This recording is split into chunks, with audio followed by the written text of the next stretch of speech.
அது வங்காளத்திலிருந்து வந்தவங்க. யோசித்து பாருங்க. இது திட்டமிட்டு பிஜேபியை வெற்றி பெற செய்வதற்கு பிஜேபிக்கு யாரெல்லாம் ஓட்டு போடுவாங்க அப்படின்னு பார்த்து அது மட்டும் இருக்கு பட்டியல்ல, மற்றது எதுவும் இருக்கு.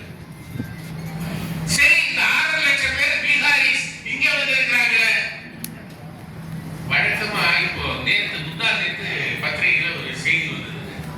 எப்படி வடமாநிலத்து மக்கள் இருக்கிறாங்கிறதுக்கு அது உதாரணம். யூபியில கங்கை நதியில தண்ணி ஏறி வீடுகளுக்குள்ள பூந்து, வீடுகளுக்குள்ள பூந்தா நம்ம என்ன செய்வோம்? உடமைகள் போனாலும் பரவாயில்ல, உயிரை பாதுகாப்போடு போயிடும்.